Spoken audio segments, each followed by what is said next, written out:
Hey everyone, welcome to Amanda's Book Corner. I'm Amanda, and in this video, I'm going to talk about my kind of complicated relationship with young adult novels and how I loved them, how I distanced myself from them, how I fell in love with them again, and how now, although I think there's a lot of wonderful things about young adult novels, and I think in some ways they're actually better than what I see in adult fiction, I'm still having a hard time with them for different reasons than before. So I know I'm not being very clear right now, but hear me out, watch this video, and I'll try to explain myself a little bit better. So let's start from the beginning. Way back when, I was a teenager and I read a lot of young adult books. Of course, I also read a lot of adult fiction even back then, a lot of classics, of course, especially because I was assigned them in my classes.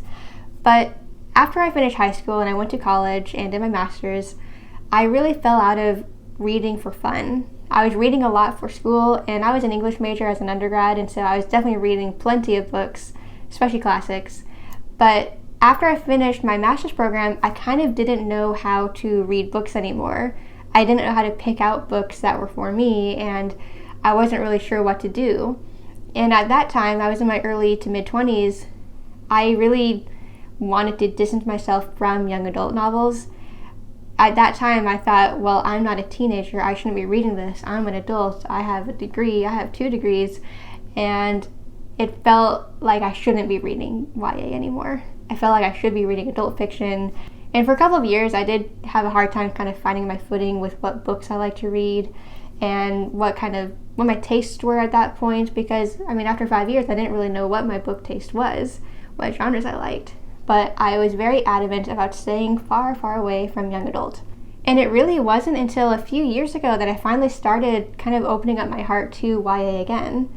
And the reason I did really was because I was seeing a lot of things in YA novels that I wasn't seeing in adult fiction as much. So one thing I've really been focusing on for the last several years is I'm trying to read as diversely as possible. It's not just like I'm trying to push myself to read diversely, I've been drawn to different things. I feel like I'm kind of getting bored of just reading about white, cisgender American people. I really want to get into the mind of someone else and see things through their eyes, kind of experience things through their eyes, and really gain this empathy and understanding for different kinds of people. So the reason I was drawn to YA really is because I see a lot more of that across the board, really. With YA, I see a lot of books, more so than adult fiction, but I see a lot of books that have characters who are transgender or non-binary.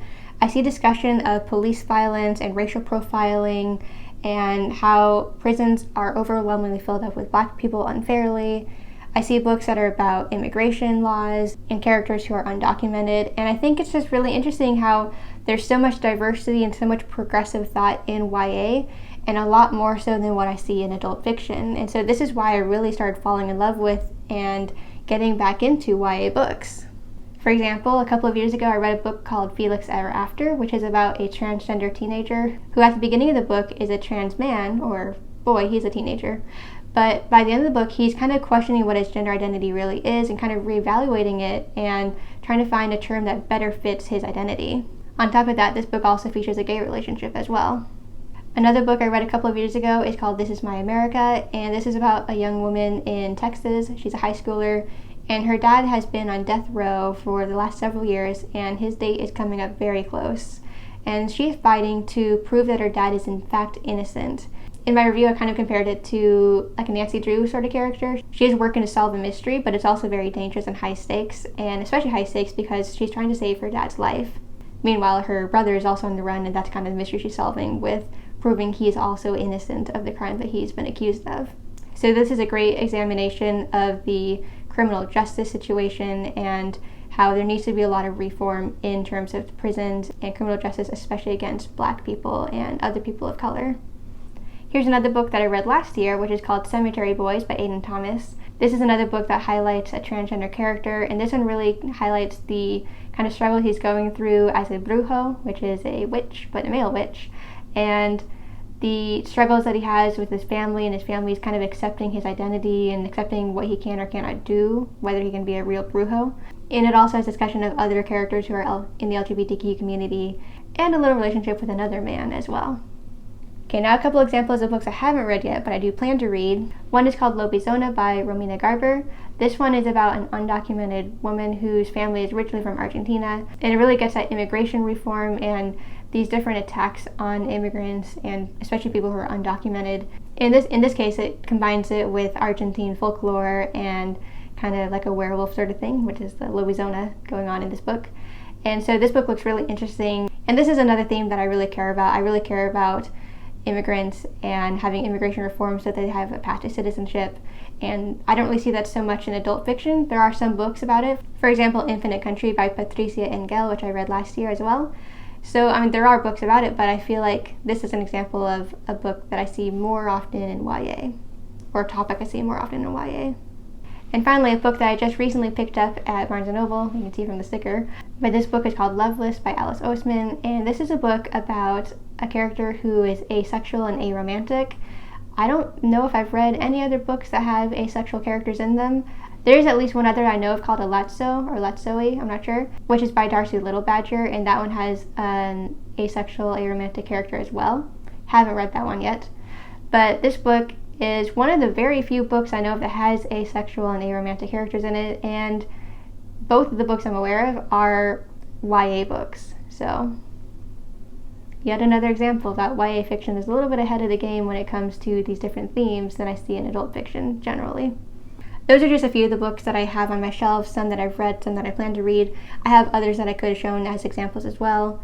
And I just feel like, for whatever reason, I feel like there's a lot more representation of diverse characters and also more progressive ideals and topics in YA books than I see in adult books.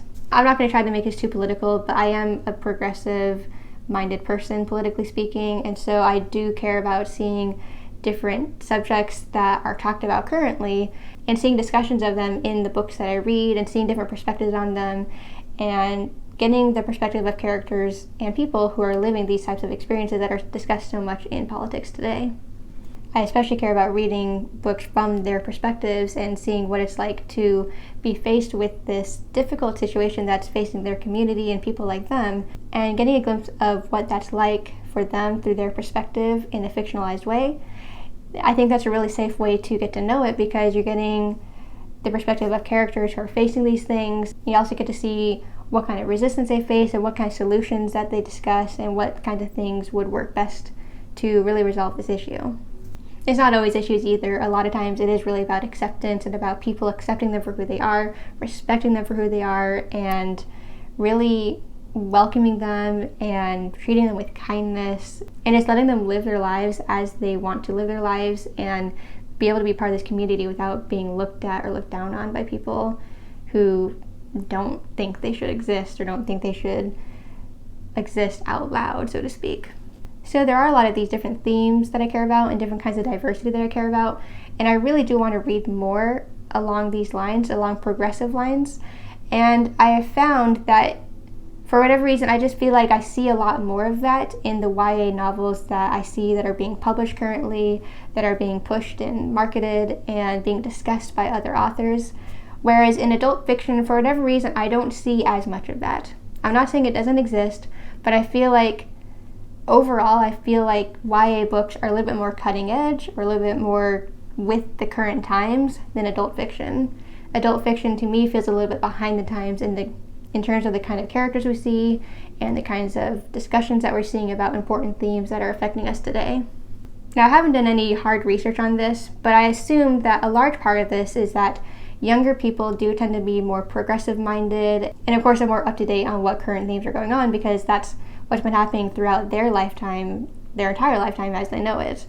Younger people do tend to be more open-minded, and so I think that's why a lot of these more current and progressive and, cutting edge themes, they make it into young adult books because young adults, teenagers, the people that are normally reading these books, they're already more open-minded to these things, they already accept these things, and they're more likely to engage with it and accept it in a positive way. Whereas adults, of course, span a much larger age range. They range from, say, 18, early 20s, all the way up into your 60s, 70s, 80s, and beyond. And so it's a lot more people that is being marketed to. And so, of course, that means there's a lot of people that are a little bit more old school in their way of thinking. People that have a way of thinking that hasn't really evolved in the last 10, 20, 30 years. And so with adult fiction, maybe it's just harder to get these books out there and have it accepted, and I'll have people being angry and attacking it and giving it negative reviews. It also might have to do with who the authors are. I'm not sure, but I kind of assume that young adult authors are often also younger people themselves. Not always, of course, but I think a lot of them are younger. And thus, they already, like I said, have these more progressive and modern views. Whereas adult fiction can be written by people of all ages. They might not have these more modern perspectives on things.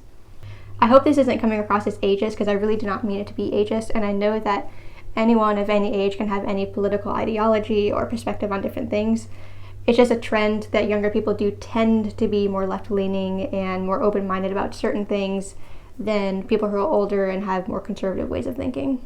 So please do not take this as ageist, and please do not take this as like a definitive perspective on how your political ideology relates to your age, because that's not what I mean. These are just trends that I've noticed, and trends that I'm trying to understand and work out. And again, I would like to do further research on this and see if my perspective on what I think I'm seeing is actually what is happening out there in the publishing world. I don't know. What I do know is I have said many times that I think publishing really does need to continue evolving in terms of who it's publishing, who's getting their books out, and how much is being marketed. Because as we've seen, most books that are published are overwhelmingly by white people, they're by straight people, they're by cisgender people, and so we definitely have a long ways to go still in terms of catching up with different kind of demographics and diversity that we're seeing in the publishing world. That is true across the board, but I just have the sense that young adult books are a little bit ahead of the curve in that regard. So the final part of this is how I still kind of struggle with YA books, but for a different reason than everything I've mentioned so far. So I've now kind of evolved to the place where I think I can read books regardless of whether they're for adults or for young adults, regardless of what the genre is. I don't really have that prejudice against YA anymore, because I guess I've become comfortable in my own skin, and I recognize that just because I read a YA book doesn't make people think I'm immature or something like that. So I have personally evolved in that way, and as I said, I have evolved in terms of the kinds of diversity I want to see, and I've seen a lot of that in YA books, and I continue to be drawn to YA books because of these different things I see in them that I just feel excited to read about. Now, my current problem is I feel like I'm moving away from YA because as much as I love the kinds of characters I see, and as much as I love the different diversity and themes that I see, I feel like I'm never 100% satisfied with YA books. Well, not never, but I'm often left a little bit disappointed just because they are intended for a younger audience. They are intended for teenagers and people who are maybe in their early 20s. And me, I am in my early 30s now, and I feel like they just don't go quite far enough for my personal taste. And that's on me. I think maybe a good analogy or good example to give of this is romance. When I see romances in YA, oftentimes, and this is not always true, there's different age groups within YA even as well, but one example I see is with YA books, I'll see characters maybe finally kiss at the end, and that's it. And I'm like, all he did was kiss. I want a little bit more than that, And so that's just one kind of analogy for why I feel like YA doesn't quite hit hard enough for me, just because I guess I'm a little bit older and I want to see a little bit more than what I get with YA. Oftentimes the characters do feel a bit immature compared to me, and that's obvious, that's expected, because they usually are teenagers in these books. And I haven't been a teenager for quite some time. So I guess I'm just struggling. I like what I'm seeing in YA books, but I never feel like the final result is quite what I want it to be, or quite far enough for what I want to see. And again, that's not always true. There are some YA books that do go far enough, and I think, wow, this is really impactful. But a lot of the time, I feel like I wanted just a little bit more oomph to it, And I think that's really because I'm not the target audience for YA. I've kind of aged out of it in certain ways. And yet I feel sad that I've aged out of it because of all the wonderful things I'm seeing in it. I haven't given up on YA yet. I'm kind of moving away from it. I'm trying to ease up on it a little bit, but I still keep getting their books, and I still want to read some of these books, and so I'm not going to give up entirely. There are certain books that I definitely want to get to, but it's definitely a genre that I think I need to be a little bit more careful about, and maybe try to find out how old the specific age range for that specific book is. Some are for older audiences, some are for younger audiences. I think I need to try to make sure I'm staying in the older side of YA books. So I'd like to know what your perspective is. What is your perspective on the kinds of themes and diversity you see in books, whether that's in YA books or adult books? Are you seeing the same kind of trends that I'm seeing, or am I just mistaken and maybe I need to figure out where to find all the progressive adult books? I'm not sure. I'd also like to know what your perspective is on reading YA even if you are an adult and you've kind of aged out of YA books.